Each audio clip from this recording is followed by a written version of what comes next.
You're denying your sister the chance to be a mother. You've always been selfish. That's what my father said when I refused to carry a child that could kill me. But he already knew I nearly died giving birth to my son. I'm Claire, 36, and my own family tried to forge medical records and sacrifice my life for my sister's dream.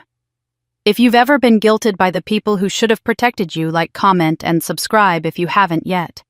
Let's get into it. The phone rang with a name I hadn't seen in over a decade, Mom. My stomach dropped so fast I nearly dropped the phone. I stood frozen in the kitchen, staring at the screen like it had turned radioactive. James looked up from the counter where he was chopping vegetables and asked, "Everything okay?" I couldn't answer. When I turned the phone so he could see the name, his face darkened. "Don't answer that," he said, wiping his hands and coming closer. But I did. God help me, I did. Her voice hadn't changed. It was still that carefully measured, rehearsed tone she used when she was trying to sound maternal. "Claire, we'd like to speak with you, in person. It's important." She didn't say hi, didn't ask how I'd been for the last 13 years. Just launched straight into a request. Of course. I said nothing for a long beat, and she filled the silence with a brittle laugh. "It's nothing bad.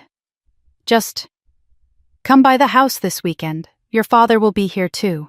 I didn't know what compelled me to agree. Maybe it was morbid curiosity. Maybe it was that same old instinct that still sometimes hoped they'd changed. James didn't try to stop me, but I saw the worry in his eyes as he reached for my hand. "You don't owe them anything," he said. "Just promise me you won't go alone." I didn't. We went together. The last time I saw my parents was the day of my wedding, or rather the day they chose not to come. No call, no card, no explanation. Just silence. When I walked down the aisle that afternoon in a dress James's mother had helped me pick out, I remember telling myself, "This is it. This is the day I stop waiting for them to show up." But I hadn't stopped, not really. Not until now.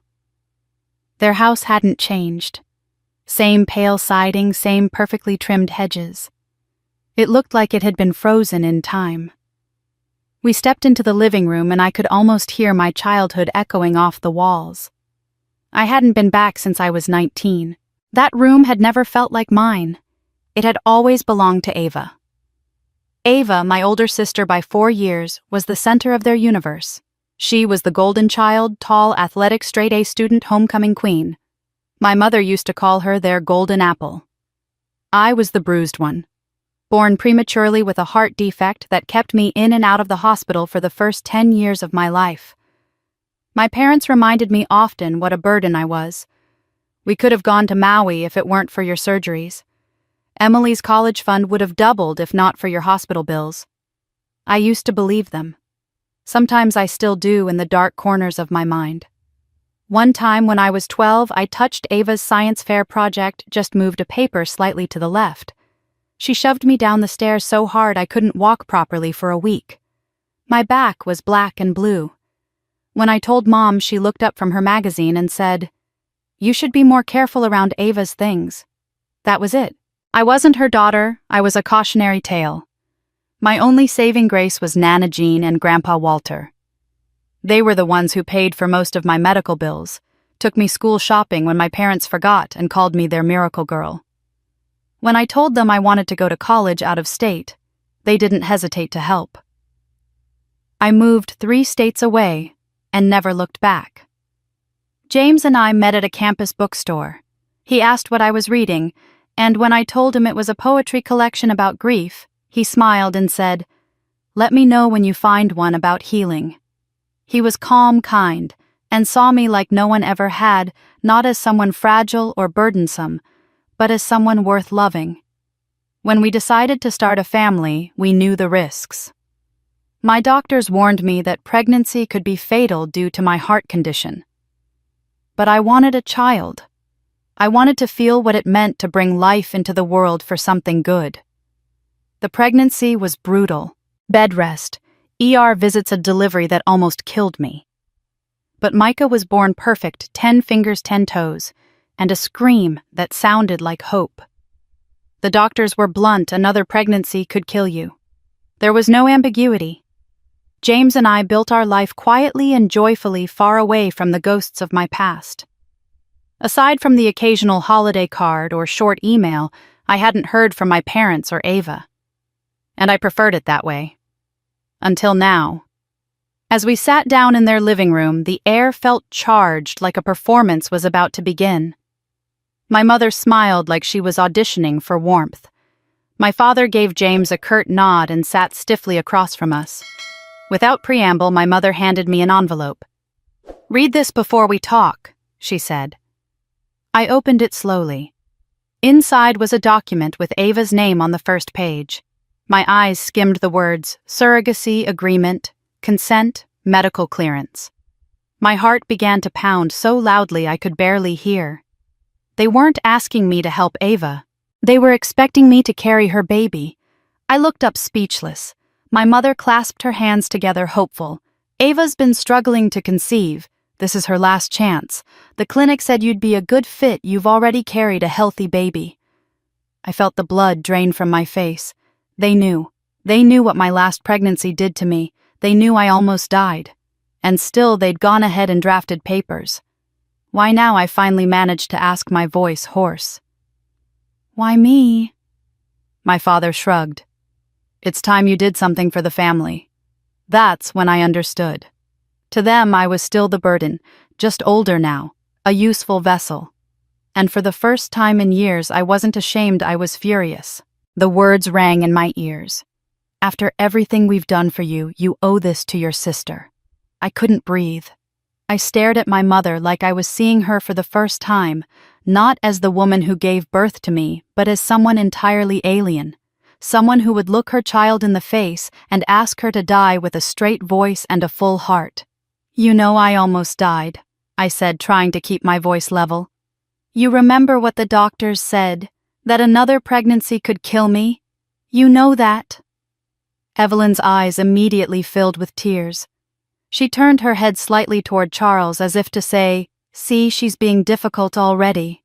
Then she looked back at me with a trembling lip. "You're overreacting, Claire. You got through it once, didn't you?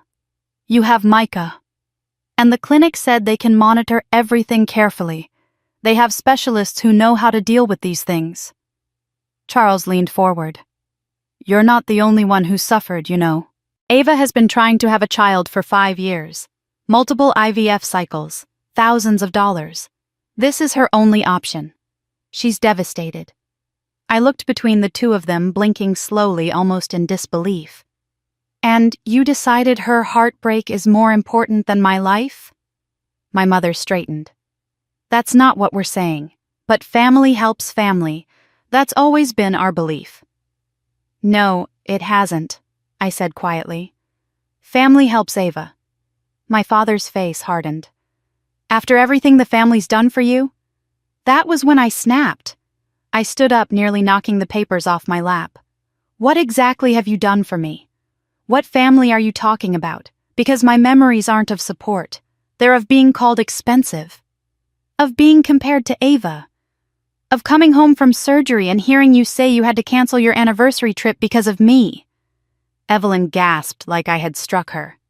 "That's not fair, Claire." "No," I said, "what's not fair is asking me to orphan my son for your golden child's fantasy of having a baby with her own eyes."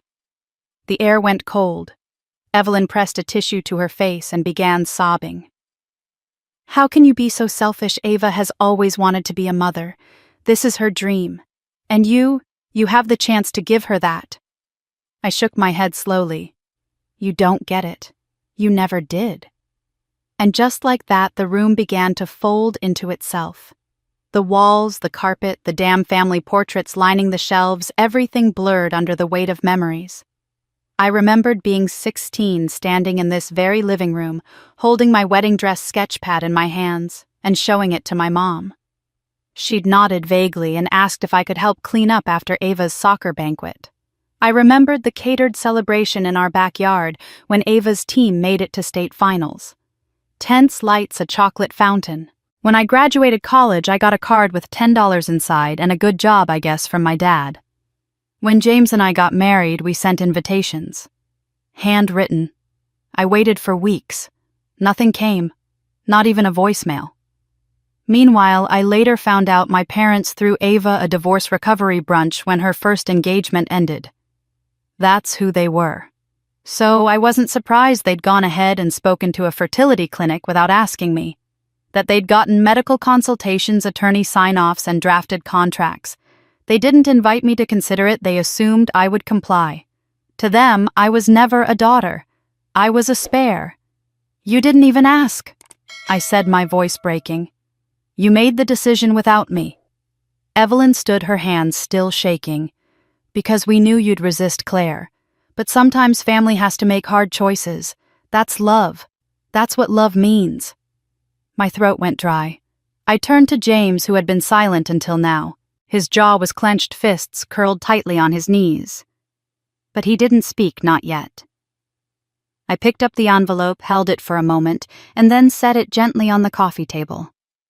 You don't get to decide what love means to me, and you don't get to ask me to die for someone who never once stood up for me. Without another word, I walked to the door. James followed close behind, putting his hand on my lower back as we stepped outside. My mother called after me, Claire, wait. Please at least talk to Ava. But I didn't turn around. We got into the car and I closed the door before the sob rose up my throat.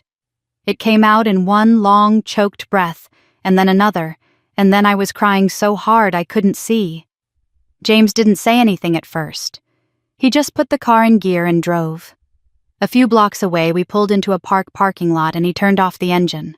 I covered my face, ashamed of how broken I felt. Am I crazy? Am I really the selfish one? James waited until I was done crying, then reached across the console and took both my hands in his. Listen to me, he said. This isn't about guilt. This isn't about who owes who. This is about survival. Yours, Micah's. You're not selfish, Claire. You're finally seeing them for what they are, and you're done with them. And as I sat there, our hands intertwined, I felt something inside me settle. Not heal exactly, but harden, in a way that I needed. Because I wasn't going to let them take anything else from me. Not my peace, not my body, not my life. The next day, the texts began. First, it was Ava. You'd do this for me if the roles were reversed. Then Mom. You're ruining your sister's last chance at motherhood. Think about the pain you're causing. I stared at my phone like it had turned into a weapon. I blocked the numbers. Within hours, new messages arrived from alternate ones. Please just call us back. Claire, don't make this harder than it already is. Family helps family. The pattern was relentless. Day and night, waves of guilt in different fonts from different phones from the same people who once ignored my birthday 3 years in a row. At first I was angry. Then I got confused. And then I started wondering if they were right. Maybe I was being selfish. Maybe this was my chance to finally matter. Maybe dying wasn't a guarantee, just a possibility. And hadn't Ava lost enough? Maybe this was the thing that could finally make them see me as someone worth loving. But then I'd look at Micah, 6 years old, curious and gentle with his father's quiet eyes. One morning he climbed into bed beside me and whispered, "Are you sad again?" I pulled him close and said, "No, baby. Mommy's just thinking." But what I was really doing was imagining his little face standing next to a coffin. No. That wasn't going to happen. Not for Ava, not for anyone. Then the email came. It was long and it was cruel. Ava had BCC'd half the extended family. She framed it like a plea for understanding Claire is struggling with her past. She's using her medical history as a shield, but the truth is her condition has been stable for years. She went on to say how I had always been distant and that she had always looked out for me despite our differences. I felt sick. She used to eat my Halloween candy when I was 6, I muttered out loud, staring at the screen. She once told my 6th grade crush I had head lice. James walked over, looked at the message, and clenched his jaw. She's gaslighting everyone. It got worse. My father sent a single message that broke me more than I expected. You've always been a disappointment. This is a new low. This is how you repay the family that gave you life. The words felt like a final stamp on a report card I could never pass. I had spent years unlearning their version of love of worthiness. But one sentence, one line of text, and I was 12, again bruised, blamed, and invisible. I turned off my phone and dropped it on the couch. James sat next to me, pulling me into his chest. They don't get to rewrite reality just because it's inconvenient for them. But what if they're right? I whispered. What if I am using it as an excuse? What if I'm just bitter? I didn't grow up wanting a big family. I didn't even want to be around one. He tilted my chin gently, making me look at him. Claire, I was there. I watched you fight for Micah's life. I watched you flatline in the delivery room. You almost died. The doctors said no more. That's not bitterness. That's biology. But what if Ava really can't be a mom unless I help her? James gave a bitter laugh. That's not your fault. And it damn sure isn't your responsibility.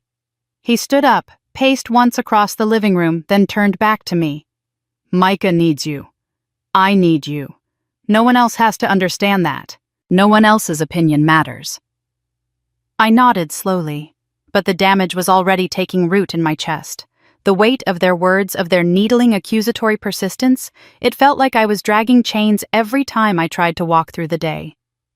The final straw came 2 nights later. I was washing dishes when another text lit up my phone. Mom's been crying nonstop. I hope you're happy. That was it. I picked up the phone, opened my contacts, and started hitting block. Ava, Evelyn, Charles. A few of the aunts who had begun chiming in with vague comments about family duty. It was like sealing up doors in a burning building. I couldn't fix what was behind them, but I could stop the smoke from coming in. James came up behind me. You sure? Yes, I said. I'm done giving them access to me. We sat down that night and talked through what to do next. I told him they're not going to stop. They think if they apply enough pressure, I'll cave. James nodded. Then we need to make sure they can't get near you legally either. The next morning, I called the same law office that helped us with Micah's birth certificate mess when the hospital spelled his name wrong. The receptionist remembered me and transferred me to a family law attorney named Maya Sloan. When I told her what was happening, there was a long pause on the other end. They asked you to be a surrogate despite knowing you have a serious heart condition. Yes. And they prepared documents without your consent. Yes.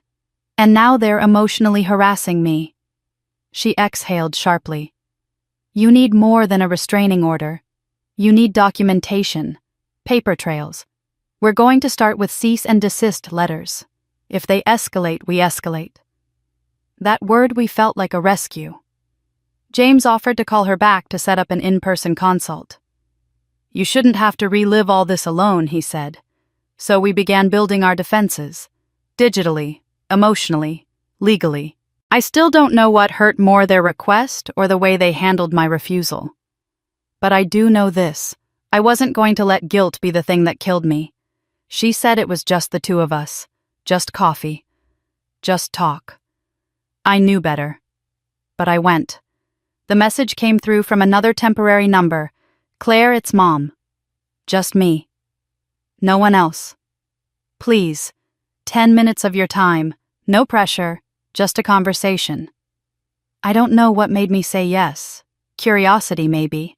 Or the remnants of some old, battered hope that there might be a flicker of something human left in her. I agreed, but I chose the location, our neighborhood cafe. Neutral ground. Public. And James waited in the car engine running, parked right where I could see him. When I arrived, Evelyn was already sitting near the back, her cardigan draped neatly over the chair, her sunglasses perched on the table like she was waiting for a friend, not the daughter she'd emotionally exiled for most of her life. I sat down across from her. She didn't even smile. Thank you for coming, she said in that soft, rehearsed voice of hers, the one she used at parent-teacher meetings and church bake sales. Polished, distant, false. I folded my hands in my lap. "You have 10 minutes. She got straight to it. "Your sister is heartbroken," she began. "She's barely eating." The failed IVF attempt was devastating. She's grieving. And now she's losing hope completely. She's seeing a therapist, but she's inconsolable. I said nothing. Evelyn leaned forward slightly, dropping her voice.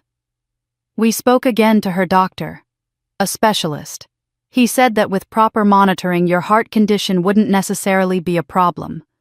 They have top-of-the-line equipment, a dedicated maternal-fetal team. You'd be watched constantly. I stared at her. You're not my doctor, and neither is he. She blinked. Doctors are often overly cautious, Claire. You know that. They have to protect themselves legally. But this doctor believes the risk is manageable. No, I said calmly. My cardiologist, Dr. Bennett, has been treating me since I was 18. He watched me flatline during Micah's delivery. He's the one who brought me back. And he says it would be reckless. You don't get to override that with your Google search fertility guru. Her expression didn't even flicker. But the reward, Claire. The reward is a life. Ava's child. And the cost is mine. She looked at me like I'd just said something crass. I leaned in slightly. You keep talking about what Ava wants. But what about Micah? Do you even care what would happen to him if I died? Evelyn sighed as if I were exhausting. We've all had to make sacrifices in life. You're not the only one who suffered. You were given another chance when you survived that delivery. Maybe this is your opportunity to do something meaningful with that second chance. And then she slipped. She reached into her purse and pulled out a small, glossy business card. She pushed it across the table with perfectly manicured fingers. Dr. Pennington. He's the one who says you're a perfect match. Genetically, you and Ava align well. Think of the legacy, Claire. Ava's children deserve more legacy than you ever gave. I stared at the card, then at her. That's when something inside me cracked, not from pain, but from clarity. I saw her in that moment not as my mother, not even as a woman grieving for a daughter's dream. I saw her as what she had always been, a master manipulator, calculated, detached, and willing to dress coercion in the costume of maternal love. More legacy than I ever gave, I asked softly. She didn't answer, just shifted slightly in her seat. Micah is my legacy, I said, standing up. And if you don't see him as enough, if I was never enough, then I think we've finally landed on the truth. She opened her mouth to speak again, but I was already walking away. I stepped outside into the sharp afternoon sun, and there was James still waiting, still watching. I climbed into the car, shut the door, and for the first time in weeks, I didn't cry. He looked at me. You okay? I'm better than okay, I said. I'm done. When we got home, I took a few minutes to sit alone in the bedroom. I pulled out my phone, opened my messages, and typed a single text to the last number Evelyn had used. Do not contact me again. I will not put my life at risk for Ava's wish. This conversation is over. Forever. Then I blocked the number and deleted the entire message thread. Gone. Erased. I walked back into the kitchen where James was making tea and told him what she said, about the legacy, about the way she dismissed my doctor. He didn't say much, just reached across the counter and handed me the mug. You know, he said, I used to think you were too hard on them, that maybe, just maybe, they'd come around. And now? He shook his head. Now I think they never deserved you in the first place. That night I tucked Micah into bed. He held my hand a little longer than usual and whispered, You're the best mommy in the whole world. And I believed him. They're talking to a lawyer, Nana Jean said over the phone. Her voice trembled with worry. Claire, your parents. They're trying to find a way to force you. I sat frozen on the edge of the bed, my fingers tightening around the phone. Force me, I whispered. To do what? Be a surrogate. Yes, she said. I overheard them on a call. They were throwing around words like family obligation and saying something about getting a court order. I don't know if they're serious, but they sounded determined. My stomach twisted into a knot. James, who was folding laundry across the room, stopped and looked over at me. I mouthed, "They're going legal." I don't know how that would even work, I said more to myself than to her. They can't. They can't legally make me do that. Right? No, Nana Jean said firm now. No, baby. But I just wanted you to know. They're grasping at straws. They're desperate.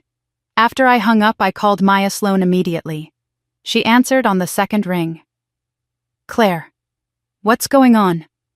They're trying to force me through the courts, I said. They're claiming some kind of family duty. Can they do that? I mean, is there any legal ground? There was a pause, and then a sharp, clipped breath on the other end. No, she said. They absolutely cannot. What they're suggesting is reproductive coercion, and it's a serious violation of your civil rights. No court in this country would mandate a woman to undergo a medical procedure, especially one that puts her at risk of death for someone else's desire. But they think they can, I said. They always do. Well, they can't, Maya said.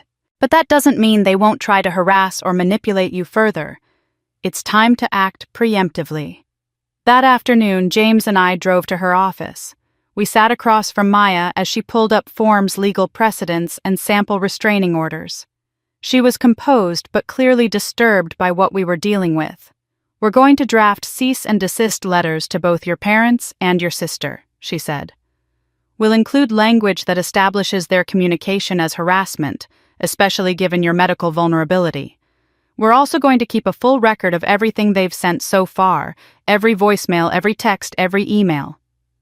James nodded. I've got screen captures of all of it. Claire's been forwarding them to a backup folder. Perfect, Maya said. We're building a pattern. If they escalate, especially toward defamation or fraud, we'll be ready with legal recourse. I also recommend locking down your medical records. If they're this aggressive, they may try to access them through unethical means. That evening, I called Dr. Bennett's office. I asked them to place additional privacy flags on my file and gave them a list of people, family included, who were to be denied all access under any circumstance. The nurse on the line sounded sympathetic. You're not the first patient who's had to do this, she said gently. You're doing the right thing. By the end of the week, I had a new phone number. We changed our voicemail settings, rerouted email accounts, and set up extra authentication on everything from insurance logins to Facebook. James even helped me create a new social media profile under a different name just for friends and his family. Only Nana Jean and my cousin Danielle knew where to reach me directly. It felt a little like entering witness protection, but also, weirdly, peaceful. The silence was unnerving at first. My phone didn't buzz every hour. There were no passive-aggressive emails, no cryptic posts from relatives tagging me in nonsense about family duty and sacrifices of love. Just quiet. Micah noticed, though. Kids always do. One night he curled up beside me as I read him a book and asked, "Why don't we see Grandma anymore?" I paused, heart tightening in my chest. He was holding his stuffed dinosaur, blinking up at me with wide, honest eyes. I took a breath and said the most truthful thing I could without poisoning him against people he didn't yet understand. Sometimes, I said softly, even family can't be trusted to keep us safe. He frowned a little. Like when Tommy at school says he's joking, but it still hurts my feelings. I nodded, brushing hair from his forehead. Exactly like that. And when people hurt us over and over, even if they're family, we have to protect ourselves. That's our job. He seemed to think about that. Then he nodded and snuggled deeper under the blanket. Okay. As long as you stay with me, it's okay. I kissed his cheek. I'm not going anywhere. That night, I sat in bed next to James and scrolled through old pictures on my phone. Photos of Micah's first steps, beach days, Sunday pancakes. There was joy in those images, real joy, not the manufactured kind I used to perform in my parents' house. James wrapped his arm around me. "We're doing the right thing," he said. "No more reacting. We take the lead from now on." And he was right. Because for the first time in my life, I wasn't just surviving their cruelty, I was defending against it.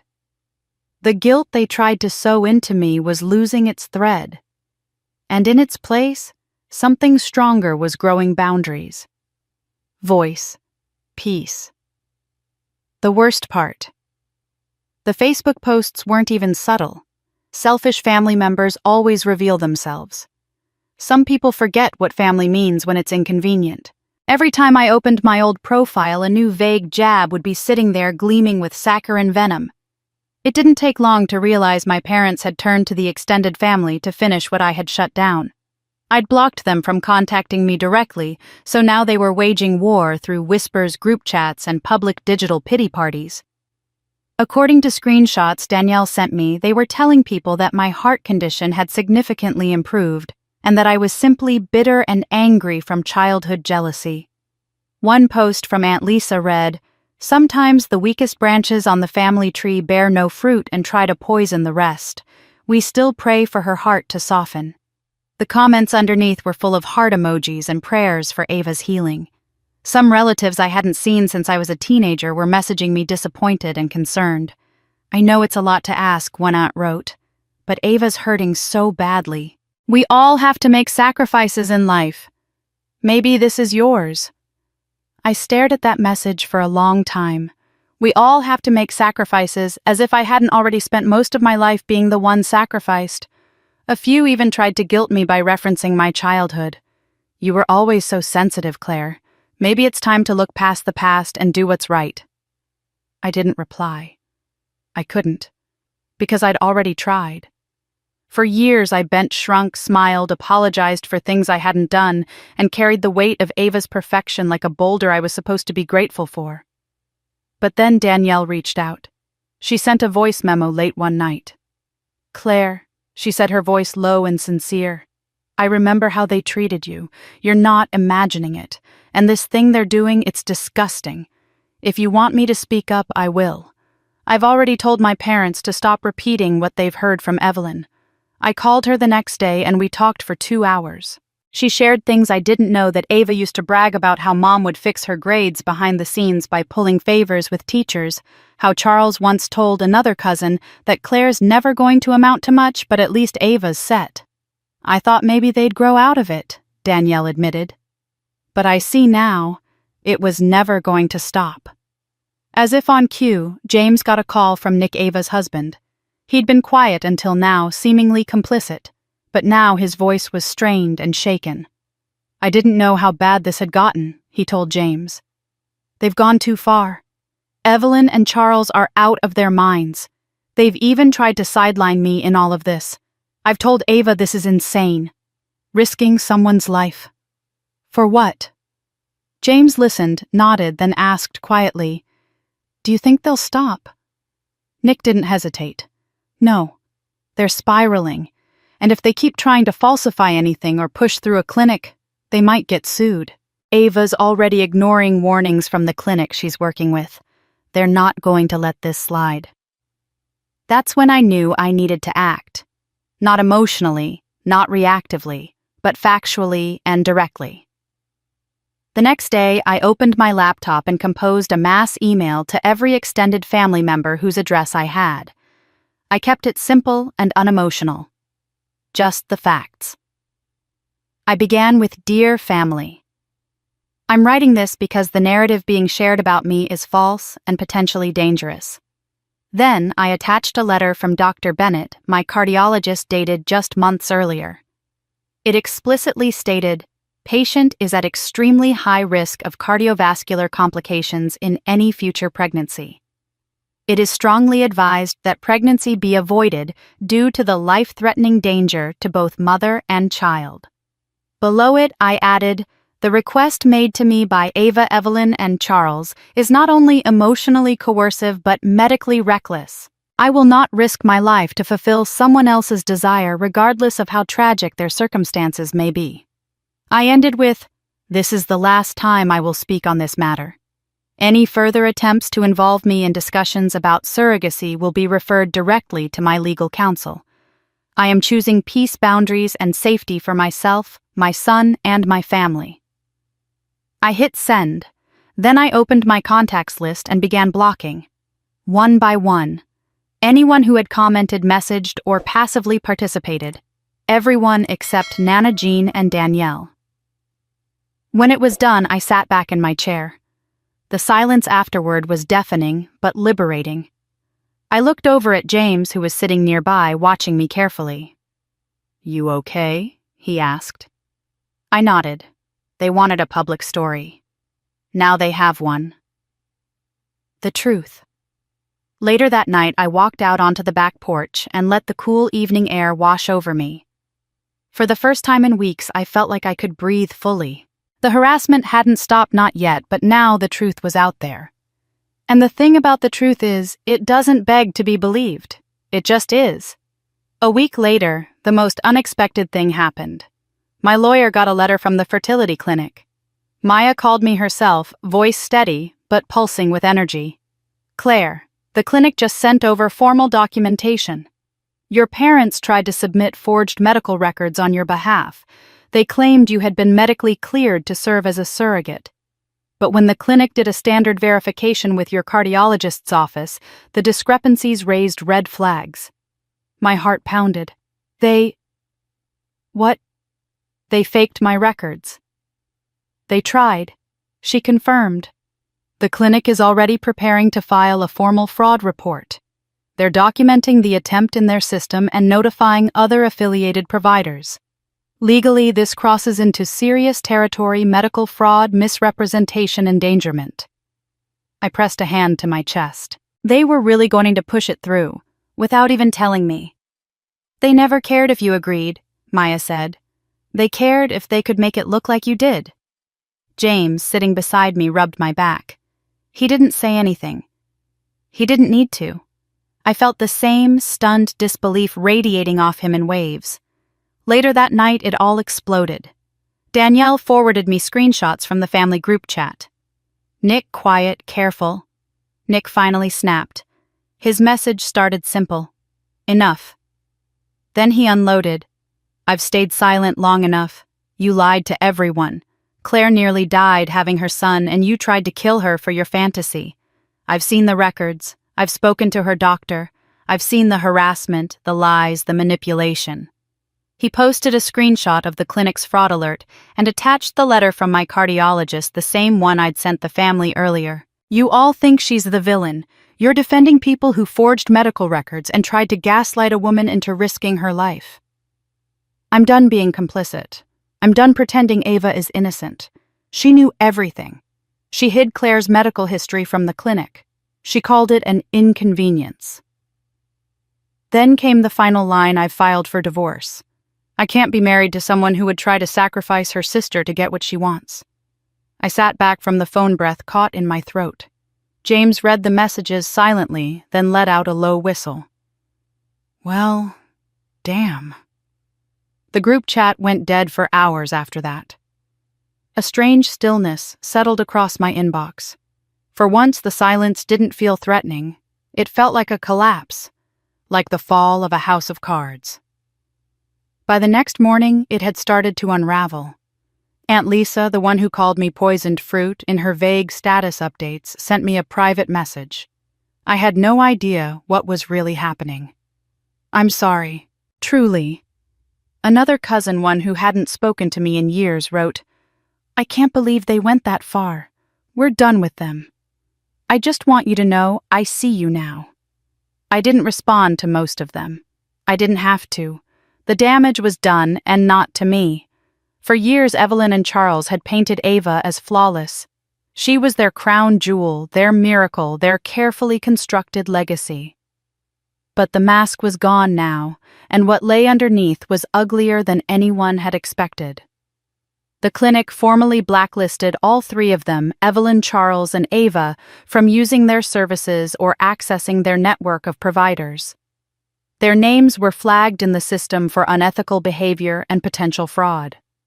According to Maya, other clinics would likely be notified, especially once the fraud report became public record. James wrapped his arms around me that evening, while we sat on the couch, Micah asleep upstairs. "You didn't even have to fight dirty," he said. "The truth did it for you." "I didn't want a war," I murmured. "I just wanted peace. I wanted them to leave me alone." "Well," he said, "you've got it." And more than that, they finally got exposed for what they are. I nodded, but I wasn't celebrating. Not really. Because even though Ava's facade had finally shattered and my parents' cruelty had been dragged into the light, none of this felt like victory. It felt like survival. A truth I'd clung to, finally speaking louder than their lies. Danielle texted me later that night. "The way they treated you. The way they treated the truth." This was always coming. It just took one person standing their ground to pull the curtain down. I stared at her message for a long time. Then I texted back, "Thank you for believing me before everyone else did." She replied instantly, "You never needed them to believe you, but I'm glad they finally saw who you are, and who they were willing to destroy." As I turned off my phone, I realized something: the truth doesn't always roar. Sometimes it whispers just loud enough to shake the walls.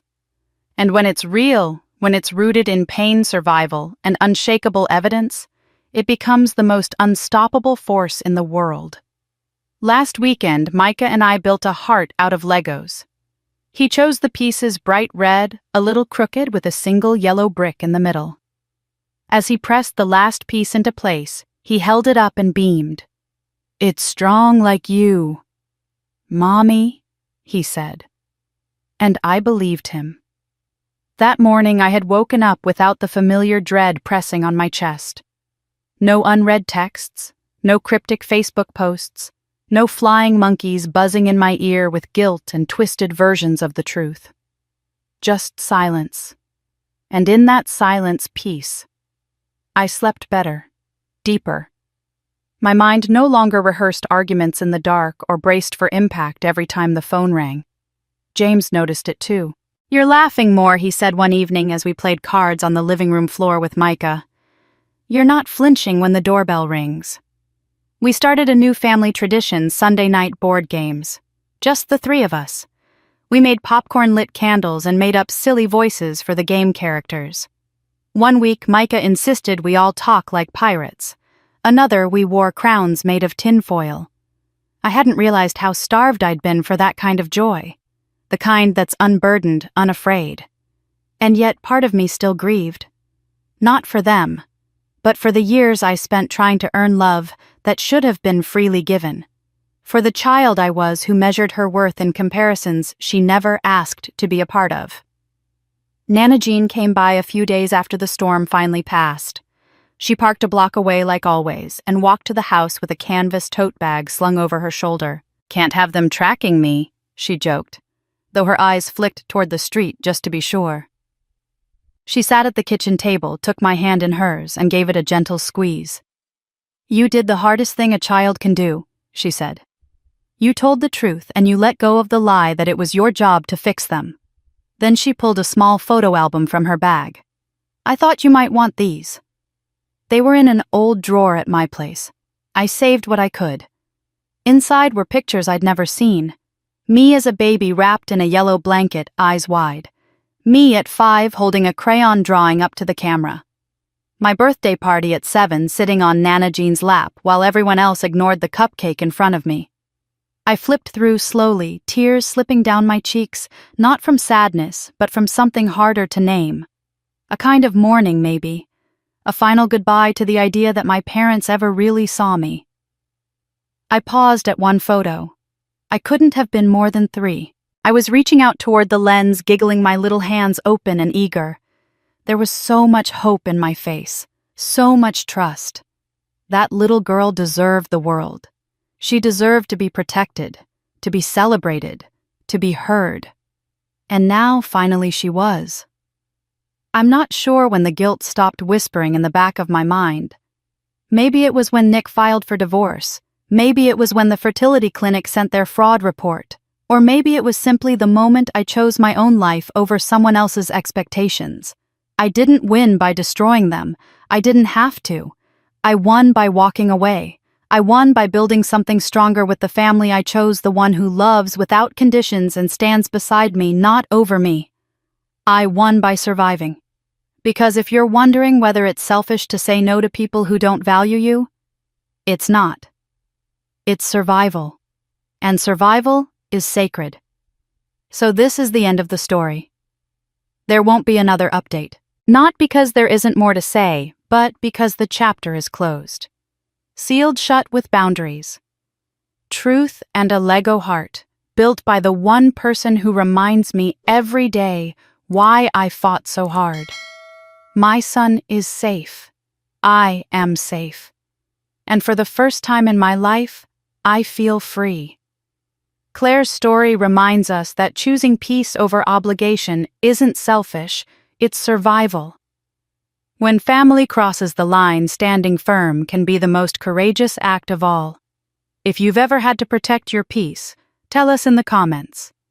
We read every comment, and your stories matter here.